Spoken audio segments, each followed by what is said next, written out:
Hello, and welcome to Fidelity Connects. I'm Rory Poole. Canada's ETF industry continues to evolve, and over the past month, we've seen strong interest in the international trade and equities, highlighting a growing appetite for global diversification. In particular, there's been a notable rise in active ETFs, with investors increasingly drawn to their flexibility and potential for outperformance. Recent market activity, including a rally in US equities, has sparked conversations around concentration risk and portfolio construction. And so joining me today to unpack what's driving ETF flows, how Fidelity is adapting, and what investors should be watching in the months ahead is Étienne Joncas-Bouchard, Fidelity's Director of ETF and Alternative Strategy. As always, please feel free to submit your questions in the Q&A box. We'll try and get to as many of them as we can. Étienne, welcome. Great to have you with us today. Great to have you with us as I was well. going to say, I'm welcoming you, but I actually feel like the guest today. You're the regular on here, coming on once a month and doing this type of thing. And I think And you're in Montreal. I am in Montreal. But I think the best place probably for us to start, as I think you do with most of your shows, is just talking a little bit about what's going on within the industry. Sure. What are you seeing out there, and then maybe we can delve into some specifics. Yeah, no, absolutely. And you kind of touched on it in your introduction. Obviously, it's been a very, very strong year for the Canadian ETF industry. We're at close to $67 billion in net new assets coming into the industry, which is well on pace for a record year, which was actually set last year, right? And I think I've mentioned that maybe every month so far this year, but we're tracking and we're staying on track. Some of the key themes that we've identified in the past have somewhat continued and even to a certain extent accelerated. You mentioned equities being in favor relative to fixed income. That's accelerated in July. There's only $2 billion that came in July into fixed income ETFs versus about 7 or so for equities, a bit less than that if you include multi-asset. But nonetheless, it's really equities that have been driving the show. And international equities have been in demand for a while now. We saw obviously performance in those markets really take an uptick so far this year. And obviously, yes, there's been the U.S. equity rally since post kind of the 90-day tariff pause, especially led by concentration. You mentioned that also. A lot of the mega cap tech names leading the way. So there has been an appetite coming back for U.S. equities, just kind of wanting to hang yourself onto that risk on trade. But international equities continue to be very popular. With a small caveat that in those numbers, if we throw up slide 1 actually for our audience, if you see that $18.9 billion that have come in so far this year into international equity ETFs, a lot of that is also global ETFs, right? So like global falls under international because of the international exposure, but I'd say the race would be a bit tighter if we had branched it out separately and have global as its own, because especially so far this summer, a lot of demand may be moving from, say, a pure 100% equity play. So, okay, maybe let me go to a global where there's maybe 25, 30% international exposure in the underlying ETF. So those are some of the main trends. Multi-asset continues to be popular. Alternatives, which you know very well, obviously, have upticked as well this summer. But I will point out, it's not kind of more it's not so much necessarily all the liquid alt stuff. There's been a ton of new levered ETFs that have come in to play in the Canadian ETF industry. And that's really demand that's led by the individual investor on their discount trading platforms, looking at like levered stocks. Like you can buy ETFs now that are levering a single stock. Yeah. You can also buy an ETF that levers an index or levers a dividend solution where you can increase your yield. Those have been really popular among direct investors, as I said, not so much on the advisor side. So for this conversation, maybe not as appropriate because they are short-term trading tools, if you will. Yeah, that's somewhat the highlights for this month. Yeah, and I think that gives me a good base to kind of parse through Sure. a bit of the lineup, if you will, and hone in on some of those themes that you mentioned. We now have, I think it's over 50 ETF offerings. Yeah, a bit more than that. I lose track of the exact number because we launched new ETF series and this and that. But yeah, it's over 50. I know. It's over but 50. Hence why we'll parse through it. Yeah. It's tough to. I feel like a couple of years ago you could kind of summarize it, given the size of the lineup in one broad conversation. But now we almost have to go line by line. So let's start with equities. You mentioned a few of those kind of key themes that are going on. International trade. Maybe we'll start there. Can you talk a little bit about what's been generating attention within the Fidelity lineup on the international side? No, for sure. I mean, we want to cover all our bases, and when we are building our ETF portfolios, we need an international options, obviously. Yeah. And last May we actually continued to provide more options for investors and advisors. We now have two new international ETFs that are available as funds as well. So we've been really focused on that international trade, making sure that we have as many options as possible and that we have the flexibility, regardless of what you are trying to achieve on the international side. So from a more specific factor perspective or style perspective, as well as what's been the most popular is our all international equity ETF, which basically bundles kind of the four main factors that we have. And even to take a step back, for those that are less familiar with our lineup, it is predominantly quant-based or factor-based strategies that we have. Obviously, active now is taking a much bigger part, where we're launching ETF series of some of our active managers. But if I look at like the international side, it's really pretty much only factors that we have available.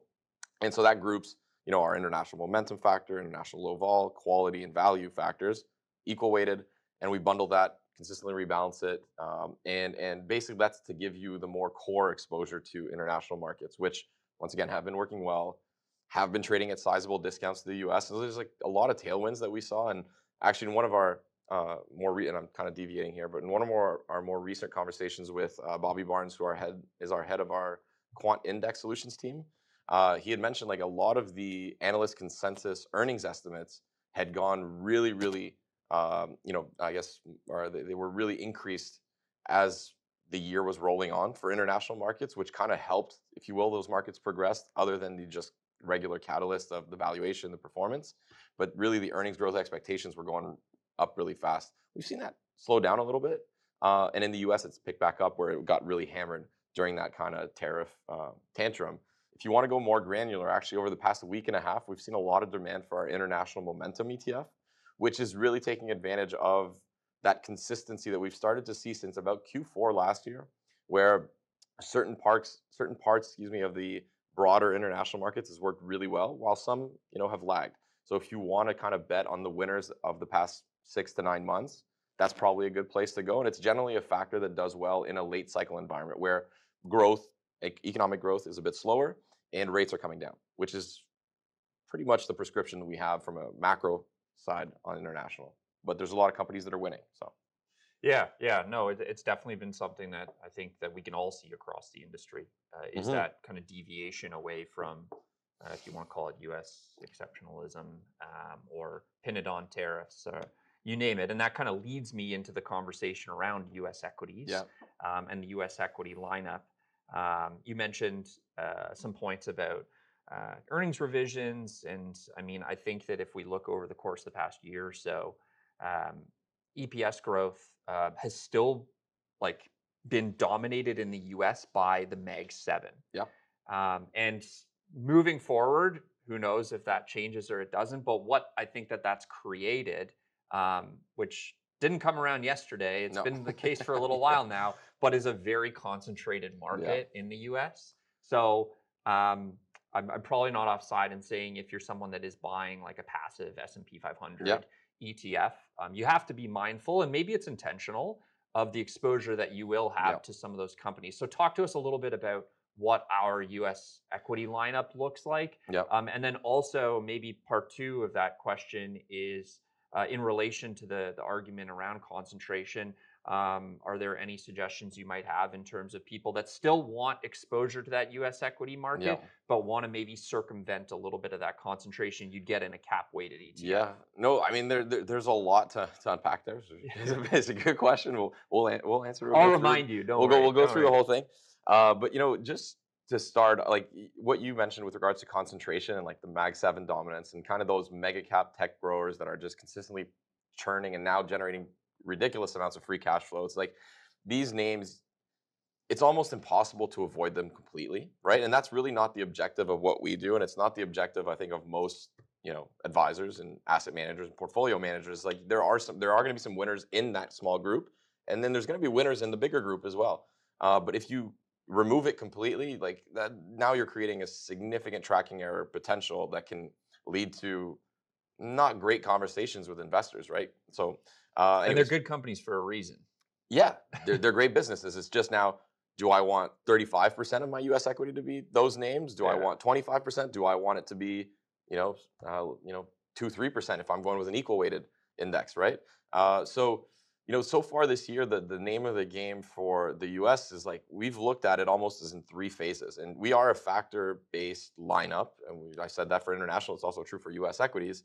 And when we look at the performance of our various products, you've had kind of three distinct phases. So if we start with like the first month and a half of the year prior to the real like tariff talks accelerating and the global kind of more global tensions with regards to the geopolitical landscape and all this. Well, I mean, there already was with certain areas, but really picked up also with everything in the Middle East.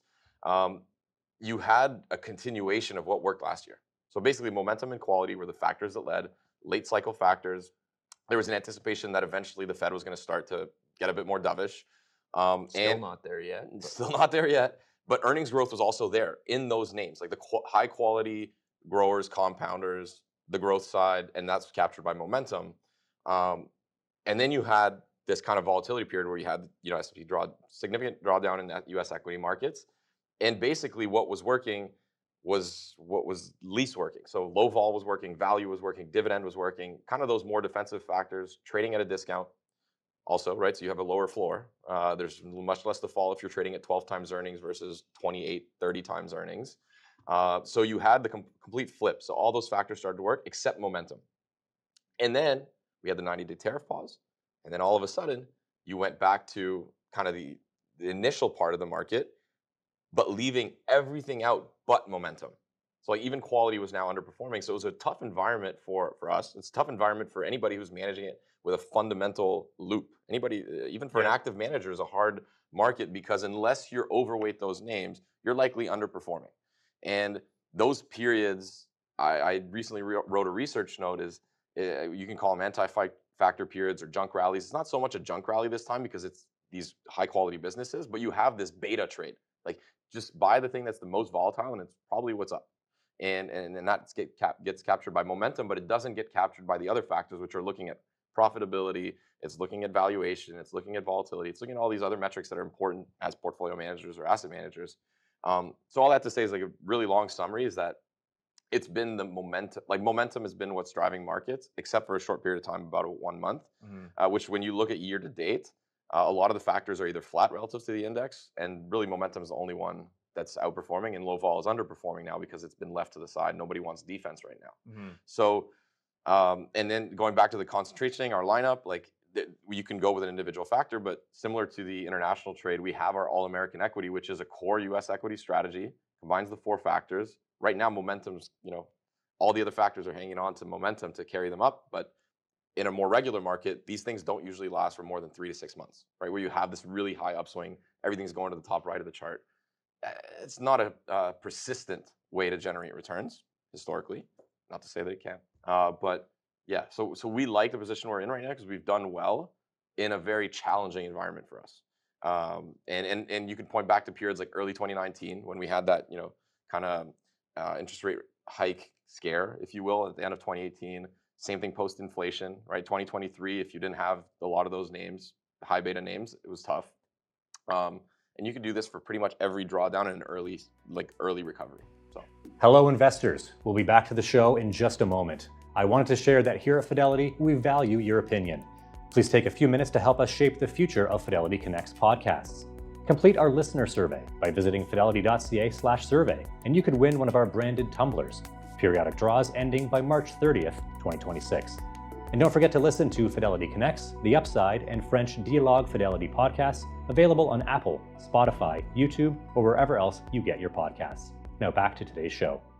Yeah, I mean, to put it into further context for like our advisors who are listening, I think that kind of anecdote you gave, if you will, thus far of 2025 probably leads most people to the all international or all American, like core. Exactly, like that's a long-term hold exposure, potentially generate a little bit of alpha from those strategies relative to that of a passive product. But if you're someone that is really in the nitty-gritty or really needs a certain exposure to complement another portion of what you're doing within your business and are willing to kind of read and react to that over time, it's maybe a little bit more on the factor side.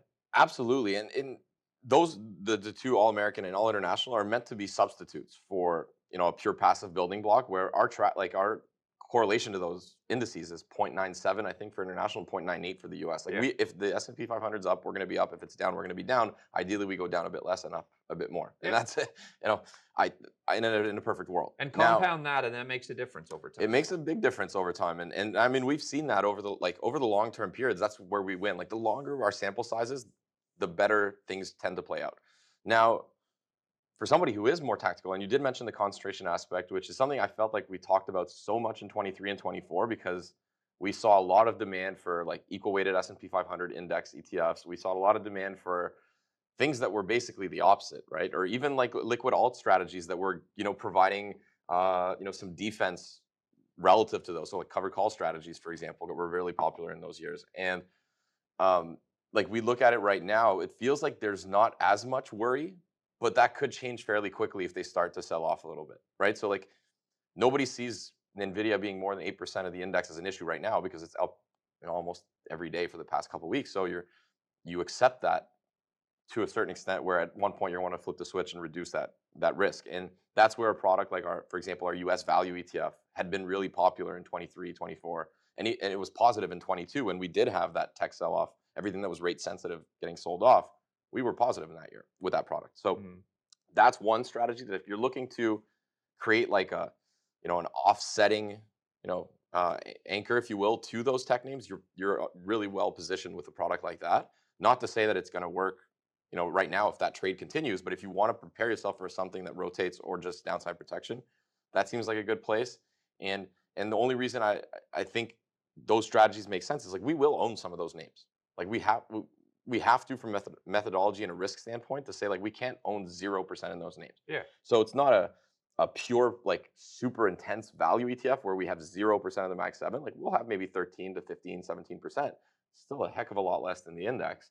But at the same time, we still want to own some. So in years like 23 and 24, you're not completely missing out on, these rallies. So a product like an equal weight, unfortunately, is you're going to another extreme. You're taking the complete other extreme, realistically. Is like, if these companies continue to win, you're not going to benefit.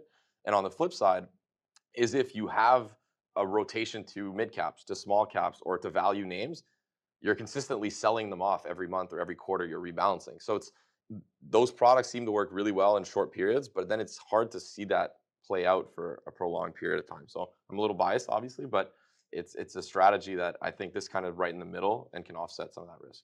Let's talk multi-asset funds, or balanced funds.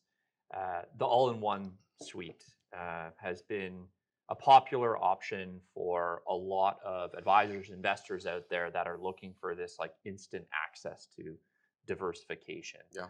Talk to us a little bit about that lineup. And also, I'm curious about, with all your comments around kind of market dynamics in 2025, like, how's that played out over the course of the past couple quarters? Yeah, no, for sure. And I guess before I dive a bit deeper into like the construction of these portfolios, for those that are maybe less familiar with them, just want to say thank you to everybody on the call, because it's been really what's driven our flows this year. Like, those multi-asset strategies, we have a lineup. Actually, I believe it's slide 2. I don't want to get that wrong, and I don't see them right now. So if not, it's probably slide 3. So there you go. So we just throw up the all-in-one lineup. We have this suite of products, 6 portfolios. They're systematically rebalanced. We don't make any tactical asset allocation calls, strategic mix, and we want to really capture the security selection of all the different underlyings that we have. And advisors and investors have responded really well to the strategy. Obviously, performance has been good, but it's gone through these various different environments and held up well. If I look at the flows from this year, it's more than 60% of our total flows that we've gotten at Fidelity in terms of our ETF. If I look at the Canadian ETF industry as a whole, in July, FBAL, our balanced ETF, was 4th, FGROW was 8th, and 9th was our FEQT ETF. So 3 of the top 10 best-selling ETFs in the whole industry are in this lineup. So thank you, everyone who's helped with that. But we like to believe that a lot of that, hopefully, is due to the portfolio construction that we've built. Maybe I can ask you too, as a follow-up there, without naming names, like, what's different in terms of what we do in those portfolios, maybe versus that of some of our competitors? Yeah, I mean, so realistically, when we launched these portfolios back in 2021, we saw a landscape that was extremely, I guess there was no diversification of options, right? So like, if you're an investor, an advisor, and you're looking for an ETF portfolio, most competitors were doing pretty much the same thing, right? So it's passive building blocks, static asset allocation, which is fine, which is also what we're employing. Yep. Static, I say strategic, maybe is a better word, but you were getting exposure, like your U.S. equities were either your S&P 500 or U.S. all cap. Your international was MSCI IFI or international developed ex-US. Canada was TSX or TSX 60. So it was all very similar building blocks and similar approaches, similar mixes. So we said we want to play in that arena, but like how can we leverage all the research that we have and all our capabilities on as much on the factor side as on the active side? So other than our Bitcoin allocation in our portfolios, there's no component that's passively managed. Whereas our competitors it's the opposite. Everything is passively managed. There's no components that are actively managed, right? Or systematically. I say that there's some that have some smart beta or factor-based strategies, but very little. Ours is foundationally built off of we want to outperform indices over the long term. And we're not trying to generate 10% excess returns. That's not the idea. The idea is similar to the regional equity ETFs, which you mentioned earlier, is if we can generate, 1.5 to 2% alpha over 10, 15 years, it's going to look pretty good over that time frame on a cumulative basis. And so by doing that, what it's done is if we look at our main competitors and you really blow up all the underlying ETFs, they're going to hold between 20,000 to 22, sometimes even 25,000 underlying securities, bonds, equities, others. Mhm. We have about 2,500, right? So we're basically filtering the entire investment universe of the world down to a tenth of what our competitors would do. So basically, it's trying to say, yeah, we're not always going to pick the best names, but if we can eliminate a lot of the names that are less desirable from a fundamental perspective, that should work out over time, right? So it's like see it as a big like funnel or a big filter, and we do that for Canadian equities, U.S. equities, international equities, Canadian bonds, U.S. bonds, right? So like that's really the whole thesis on us versus our competitors. Just generally speaking, in the industry, a couple crazy stats. Like I read this last week and I was like, not sure. There's actually more active ETFs listed in the US than passive ETFs listed in the US. Wow. Yeah, nobody really knows that. I mean, the assets are far Skewed in the greater other in direction. passive, Yeah. but it's just showing that innovation and going forward, the growth areas is really on the active side. Like there's only so much more that can be done on the passive side. I don't think there's any validity to launch another S&P 500 ETF, right? So now what you're seeing is a lot of asset managers really trying to bring their best managers to market, like we've done with the two examples I gave. We've got a bunch of others as well that we just want to provide more options to advisors. It's similar. I mean, for the most part, it's an ETF series, so it's literally being pooled into the same fund of assets. So for the portfolio manager, don't really see the difference, but for a discretionary advisor, it might be easier to buy the ETF. For another manager, it might be easier to buy the fund. So this is for us, it's just more of a flexibility and then also the belief in our active managers who have done exceptionally well over their track records and getting them to more people. Maybe we'll end off here.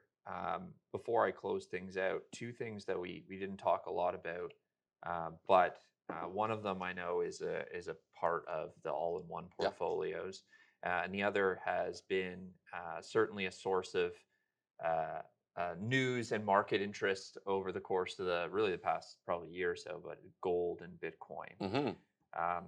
So one thing that was interesting when I looked through some of the materials before we got on here, and even just my own knowledge, is that they've been two of the top performing kind of asset classes over the short recent past. But it seems like there's not necessarily as much demand from necessarily a flow perspective directly into those assets as you might expect. You would with them expect it being- more, basically. Like, Exactly, with them being top performing asset classes. Any general thoughts in terms of what's going on there? Yeah, I mean, we include Bitcoin in our all-in-one ETFs. It's something that's been, obviously we took the time to make sure that we were including it in the right way, in the sense from a risk-adjusted return basis. And that's just an allocation I think that helps our portfolio a lot for a few reasons. And that kind of the optics that I have with regards to gold is kind of the same. Is what is it doing for you in your portfolio? Gold as a standalone asset class is, I mean, you can be for or against it. I mean, it's your opinion, but if you're building out your portfolio and you can model it out and see how is this impacting my risk and return, well, I think there's validity for that as well. Same thing for Bitcoin, and to your point, they've been performing extremely well. And it's actually, at first, it was when you heard Bitcoin really have its kind of rise to fame, it was kind of like, this is the digital gold, right?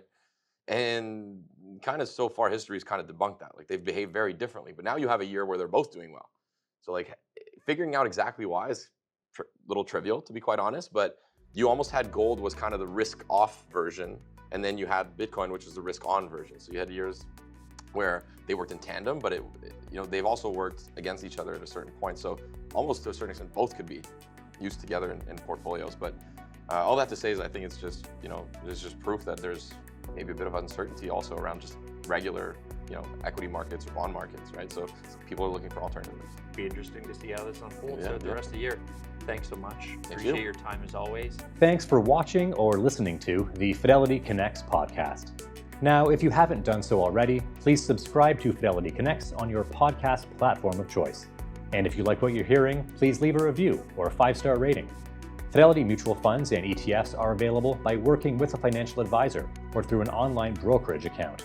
Visit fidelity.ca/howtobuy for more information. While on fidelity.ca, you can also find more information on future live webcasts. And don't forget to follow Fidelity Canada on YouTube, LinkedIn, and Instagram. We'll end today's show with a short disclaimer. The views and opinions expressed on this podcast are those of the participants and do not necessarily reflect those of Fidelity Investments Canada ULC or its affiliates. This podcast is for informational purposes only and should not be construed as investment, tax, or legal advice. It is not an offer to sell or buy, or an endorsement, recommendation, or sponsorship of any entity or security cited. Read a fund's prospectus before investing. Funds are not guaranteed. Their values change frequently and past performance may not be repeated. Fees, expenses, and commissions are all associated with fund investments. Thanks again. We'll see you next time.